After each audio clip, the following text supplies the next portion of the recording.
And good evening, everyone. Good evening. And welcome to Los Lucha, your weekly CMLL post show here at BC WrestlePod. My name is Mikey. I'm El Jefe of BC WrestlePod. And of course, joining me as always is Papa Os. And we're both here to talk about some lucha libre. So we're back to only reviewing one episode a week now. So we're back to our regular scheduled programming because I love CMLL, but Yeah, two it was a episodes it to was a review lot. it's a lot. And I mean, this was also this show felt well in hindsight. This was a bit of a shorter card, but the main event took like an hour. Yeah, So, which we kind of figured we were going to have a yeah, lot. That match was going to be forever because these cybernetico matches that they have for the elimination style always just take take forever, and we'll get into that in a little bit. But it the main event does help us set up what is happening this Friday. We have a pretty stacked card, which we're going to talk about, but we're going to get into this episode. We are talking about the Friday, July 24th edition. Yes, the July 24th edition of for CMLL. Y'all already know the drill in terms of this intro. We go live. You can find us wherever your streaming platforms are. YouTube for the edited videos, BC WrestlePod on all social medias for extra goodies. We have merch at our store, bcwrestlepodshop.fourthwall.com. And we have a coffee bot that helps us pay for pay-per-views and other things as we are slowly coming to the end of summer. Things are about to get crazy, and I'm excited. It's going to be a good time for sure. Alrighty, let's just get into this because we got an episode of CMLL to talk about. So once again, we are covering the Friday, July 24th edition of, and we kick things off this episode with, so this is a 3-on-3, which sees the team of Stigma and taking on the team of Vegas, Kimba, and Kimba. So Tenochka and Kimba are two more Escuela boys from from the Escuela tournament earlier this year. So they've been popping in and out throughout CMLL. And so I was really happy to see both of them in here. This was fun. I also love it when trios match their ring gear. So Stigma, I saw you all unified in the same color, so it helps out. It really, really does.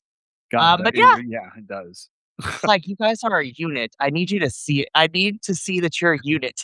Yes, and just because I get confused sometimes. I'm not gonna lie. I'm like, wait, who is that? Wait, who was that? Wait, who is that? Dang it! Are they friends? Are they enemies? I need to know. Exactly. But So it yeah, like I helps. said, it does help. Like I said, this was a fun opener. I had a good time with this one. Again, opening matches help Yeah, us out when it comes to setting the mood, and I had a fun time with this one. I really, really did. I did too. This one was good. I get, and it as usual. It was a great opener. I thought. I thought it set the tone for the evening, and so yeah, I thought it was pretty good as always. It's I don't think I have once that I can remember. I do not think there's been a single time, and I may misspeak, and you may be like, well, there was that one time, but I don't ever remember an opening match that was disappointing. Like truly, like oh God, oh Lord, this is what we're in for tonight. I was trying to think. I was like, has there ever been one? As far as long as I've been involved with CMLL, but I could not think of one. So, which is good on my part, I guess. But other people may be like, other people may be like, no, no, no, no, no, no. There was a couple of stinkers, but Like the internet remembers. yeah, and they may, and that's what I'm saying. I cannot recall ever being like super disappointed in an opening match. I have to agree with you, and even the matches that aren't necessarily like the cool thing about CMLL is there has never been a match since we started watching CMLL where I think, "Gosh, this match is awful." Yeah, 'Cause I was just like, "This was horrible." I have been, like, a little underwhelmed at sometimes, but yeah. every match has never reached the level of like, "Oh, wow, this is bad." Yeah, exactly. That's what I'm saying. So I mean, this was good. I really enjoyed this match. I really did too. Because like Stigma, I really like Stigma, so it was really neat to see him. The others are newer to me because I don't know. Because I was when they were announcing everybody, I was like, okay, Stigma, I know. I don't know or at least I don't. I'm not. At least I'm not recalling that I'm familiar with Arculus or Rayo Metallico. I'm not familiar with either of them. Even though in this picture that you have here, Rayo Metallico looks so familiar. He's But it been he's popped up a couple of times on the okay. Nestlot. So maybe I'm a little more familiar with him. Because when they announced but even when he came out, I was kinda like, I don't recognize the name, but he looked very familiar to me. Right. So But on the other side, I don't know any of these guys. Yeah. So, I So mean, Vegas has been on the show before, but like I said, Kimpa and Tenochka are some of the Escuela boys from the tournament, and they pop in ever sporadically, so mm, I have appreciated the last couple of weeks of CMLL putting in the Escuela boys into the yeah. opening matches too, because it's really fun to watch. Yeah, I like that too. But I mean, like, I enjoy it when I don't know the people because it's like I get to meet new people, and it's like I love it. Right. And then from the perspective of a wrestling fan too, like when you are being presented with somebody new that you haven't seen before and have no prior history with them, it helps you get a more accurate, perception and perspective on them too, of whether you're gonna like them or not too. Because we have seen many of the times where we've always heard be like, "Oh, this person's great," and then when they come here, it's like, "I need to warm up to them." Right. But I mean, So I enjoy it when new people come in. oh, absolutely. It's always fun. Well, like I said, this opening match was great. Vegas, Kimba, and Do pick up the win here. And we move on to our second match of the evening. And as I expected, I was just like, Villano Tres Jr. I was like, never change. Yeah, fighting the Dragon So, Boys. for real. So, this match was interesting in the sense because when we talked about this match last week, it was both Villanos who were going to be teaming together. But Mm. for whatever reason, we have Villano Tres Jr. and Infarto as a substitute, taking on Dragon de Fuego and Dragon Leo. And shout out to Dragon de Fuego, who really liked our report card on the social medias for the show. Woo So woo. that was insane. I was like, "Oh my gosh, they actually pay attention? That's crazy." That's Anywho, awesome. yeah, so shout out to Dragon de Fuego for liking our report card from this episode. But anyways, so yeah, Infarto is subbing for Junior, so no idea what happened. But again, this is another fun one. The crowd loves well, in general, the crowd really loves the Villanos, and Junior was definitely the crowd favorite in this one. Yeah, he really was. I really like the Dragon Boys over here, though. I do too. I like the fact that they're kind of flamboyant, like, and I don't mean like flamboyant. I mean they're just very vivid to me every time they The as they're coming presentation in, is everything. yeah, presentation's all the presentation of them is really Yeah, and I like their presentation. I really do. So, but I this was do a really good too. match. It It's really like was. I do want to know what happened to the other Villano though. That's what I wanna know too, and I couldn't really find anything, I so couldn't either. hopefully I we'll get looked. some updates. I was like, Yeah. "Darn." I was like, "This was not the original match." I was like, "Don't make me a liar, CMLL." And also, can I just say the in this picture, Villano Junior's the junior's his mask, the X in the middle, it makes his eyes look like they're really close together. They really are. And And not it's and we can take it there because it's me and you, but, like, the way that his mask is made, so it's like, this is so close to, like, a GIMP mask. I was like, "This is yeah. insane." Yeah, but it was fun. I really I was enjoyed it. just I was like, "Okay." I was like, "Alright, American Horror Story, sit down." Yeah. Oh my gosh. Yeah. Oh, man. I will say though, I forgot that this was a time limit match. I really kind of For got into yeah, this match mhm. after a little while. I was like really into it, and then suddenly it was like, wait, it's over. I was like, but You're yeah, like, "Oh, wait, yeah." Yeah, like I said, they're really doing the tag team Relámpago matches because this is exactly what this was, and I was like I felt the same way, I was like, "Oh, yeah, wait, it's over? Oh, wait, I forgot it. It's the Relámpago match." I was uh-huh. like, I know, which I love. I love that they're doing this with with the duos, I guess tag teams, but right, having I really tag think it's team neat. lightning matches. I really like this. I think it's cool. Well, it's But really I cool totally and forgot. yeah, it's really cool, and again, like, with the tag team matches, you get 5 more minutes than you do regular, so it's 15 instead of 10, Right. but it's still as equally be like, "Hey, let's throw in as much as we can," and it make the stakes are there, and you have to win within a certain amount of time, which we love. Exactly. So, but Junior and Infarto would pick up the victory over Los. So I love Los, and like I said, shout out to Dragon Diffway for looking at her stuff, which is really really fun. But we move on though because well, the girls are fighting. This was such a good match. Holy crap, man! Oh, of course it is. I was like, the minute I knew who was going to be in this match, I'm like, oh God, like, oh God. And of course, my girl Persephone, who I just love. But I was just, when they were just listening, when I was looking at who all was in this match, I was like, oh shit. Like, oh damn.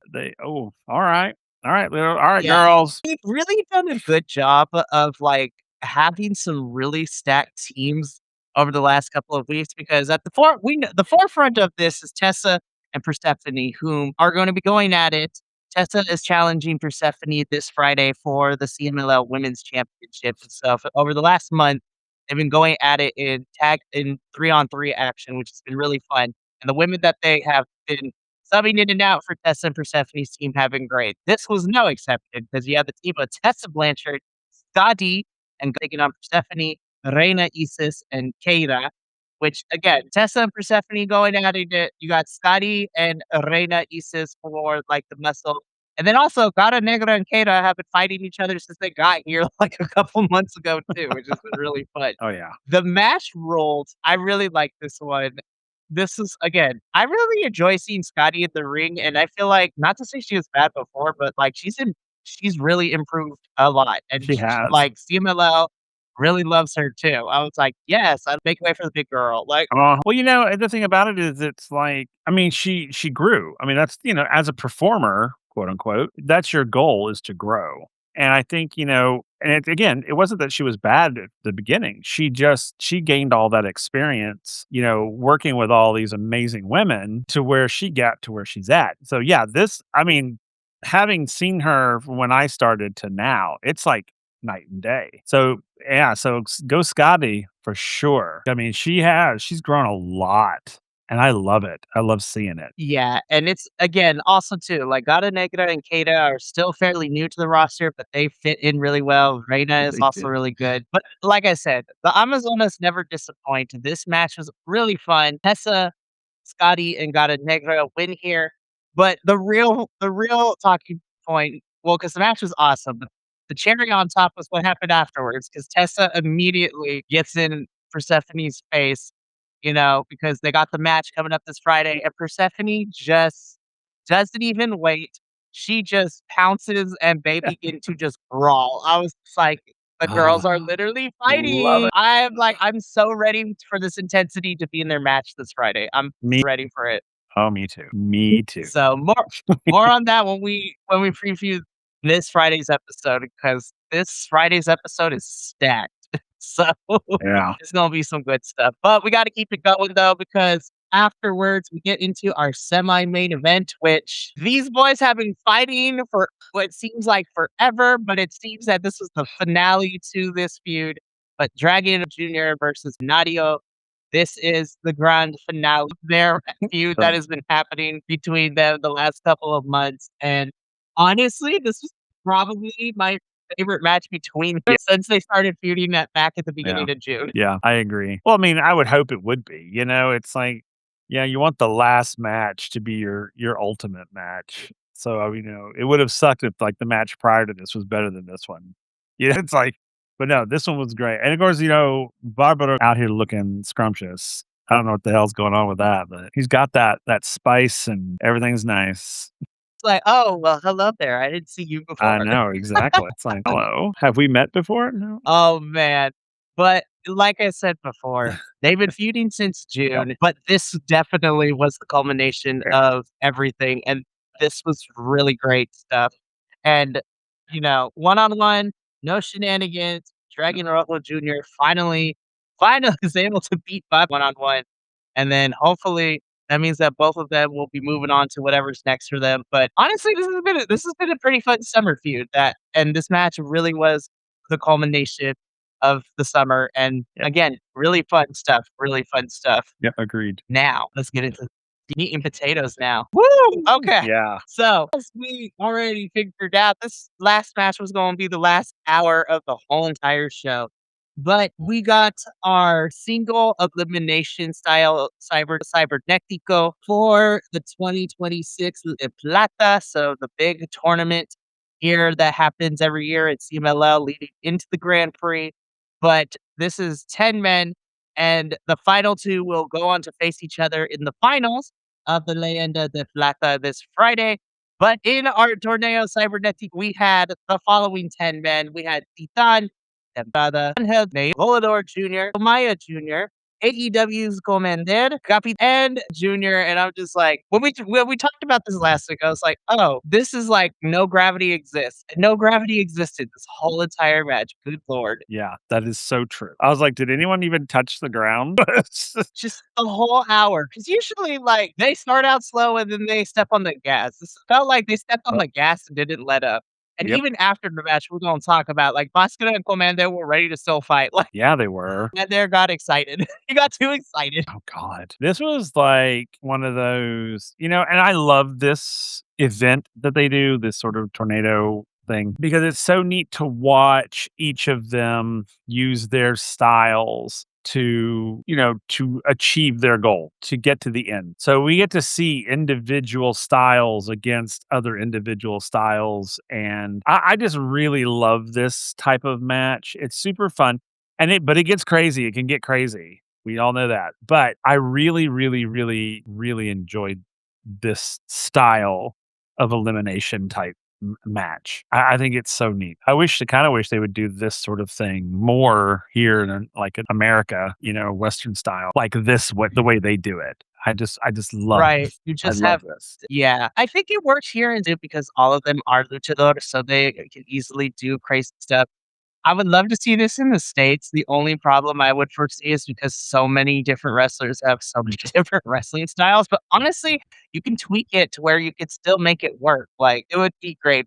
But again, this was an hour's worth of all gas, no breaks, Yeah. bodies flying, eliminations happening, and when the dust settled, Mascara and then are the final two. So they are moving on to this Friday to compete for in the finals in a one-on-one match. So I already know it's just like, oh, these 20-something-year-olds are gonna give it everything, and I'm so excited to watch. Me too. Me too. And I was excited for Mascara Dorada.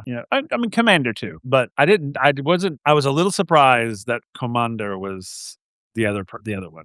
I won't lie. I was a little surprised. I'm excited for it, but I was surprised. Was too, and then I thought about it. I was like, it does make sense. I know it is representing AEW, but it makes a lot of sense too because next Wednesday, AEW is going to be in CMLL's house for Grand Slam Mexico. And then a lot of their folks are participating in the Grand Prix next week, which is insane that the Grand Prix is next Friday. Like, Right. it's crazy that we're here. So it makes a little sense.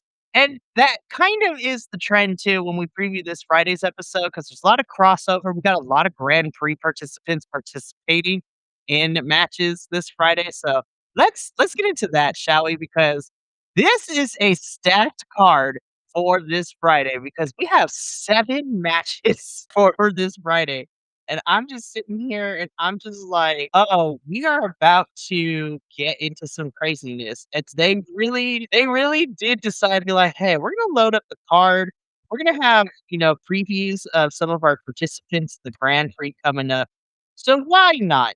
But there is a lot to discuss. So here is what is happening this Friday, July 31st, for, CMLL Spectacular. So, and what is opening up the show, we have another Torneo Cybernetic, and this is going to be a 4-on-4 elimination style match. Mexico versus Japón, so Mexico versus Japan. So representing Mexico, we have Junior and Pantera Junior. Sorry, this is a 5-on-5, not a 4-on-4. And then representing Japan, you have New Japan's Yujiro Takahashi, New Japan's Doki Okamura, and Shuma Kato. So I was just like, well, damn, already out the gate, man. So a 5-on-5s, that's crazy. And in the second match, it is touted as Mexico versus Unidos and Unido. So Mexico versus United States and the UK. As we have CMLL's Titan and Neon taking on MLW's Austin Aries and Rev Pro UK's Leon Cage. So again, Austin Aries. Lots of people participating in the Grand Prix next week. Then, as a surprise, which I'm super excited about, the women's national title is on the line as India Sui will be defending the title against AEW's Thunder Rosa. So I'm just like, oh my gosh, they're going to hit hard and it's going to be great. So I'm excited to see India and Thunder throw down. Then, in our fourth match of Relevo Australiano, we have Templario, Dragon Rojo Jr., and Star Jr. taking on Junior. And I was like, and we're back. So Still, I think this match is going to be great. In the fifth match of the evening, which is towards the top of the card, which I'm glad to see. For el campeonato. So for the CMLL Women's Championship versus Tess Blanchard. So I'm really happy that they put it towards the later half of the show. So that match is going to be good. In the semi-main event, World Heavyweight Championship, was defending the title against AEW star Roderick Strong. Then in the main event, in the finals, and Rowdy doesn't exist between these two. I'm expecting them to go ham, and it's going to be amazing. So again, lots of championship matches this Friday. We got the finale. We got the finals of the Leyenda de Plata. It's a very special matches made. And again, this is a fun lead into the Grand Prix next Friday, which I'm excited about. But yeah, that's our show for the evening. Again, a bit on the shorter side, but the main event made up for it as that took up a whole hour of the watch time. And I'm excited for this Friday to see how everything, turns out. Will we see championships change hands? Who's going to become the 2026 Leyenda de Plata winner? And I don't know, but we're going to watch it on Friday. And then next Wednesday, we will be here to talk about it and also to preview the Grand Prix as well. So I'm super excited. But that's going to be it from us here tonight. We still got a lot of stuff coming up this week. Tomorrow evening is another double header. First at 6 p.m. Pacific, I will be here with my Mystery Wrestling co-host, Benny, as we talk about Mystery Wrestling 27 that came to us all the way live from Montreal, Quebec, Canada. So we're going to talk about all the fun stuff. We had a Frankenstein. We had an Invisible Man. We had people taking their pants off. It is insane. And we're going to talk about it. We had girls fighting boys in a street fight, which was epic as F. And yeah, we're going to talk about all the shenanigans that went down. And then at 7:30 p.m., I will, Pacific, I will be here to talk about Progress Wrestling over in the UK for Progress Chapter 196, titled Scorchio. So I'm excited to talk about that. Friday is our TNA post show, and we have some pretty solid matches lined up for this week. We're going to see Mustafa Ali defend his title against Order 4 member Jason Hodge. Will Jason finally pull it out? Casey Navarro is up in action. Leon Slater and Ricky Sosa are fighting the system. It is insane, and we got things coming up for that as well as we prepare for TNA's next pay-per-view, Lockdown. Then on Saturday and Sunday at 3 p.m. Pacific on both days, we will be doing a live watch along for W SummerSlam, or Hot WrestleMania as we call it. So it's going to be fun. Shenanigans are going to happen, and somebody may or may not be plastered. It won't be me, but the internet will be forever. It's going to be a good time. But Will and I got to get up on out of here. So from all of us here at BC WrestlePod to you at home, remember, take care of yourself, love one another, stay iconic, and more importantly than anything, you always deserve to finish your story. Catch you tomorrow for another doubleheader. But until then, until next. Thank you so much for tuning in to another Vibe Tribe production. What's gonna happen next time? Well, you're gonna have to tune in to find out. But until then, remember, take care of yourself, love one another, and as always, make sure that you keep the good times rolling. Thank you for being here, and we'll see you next time.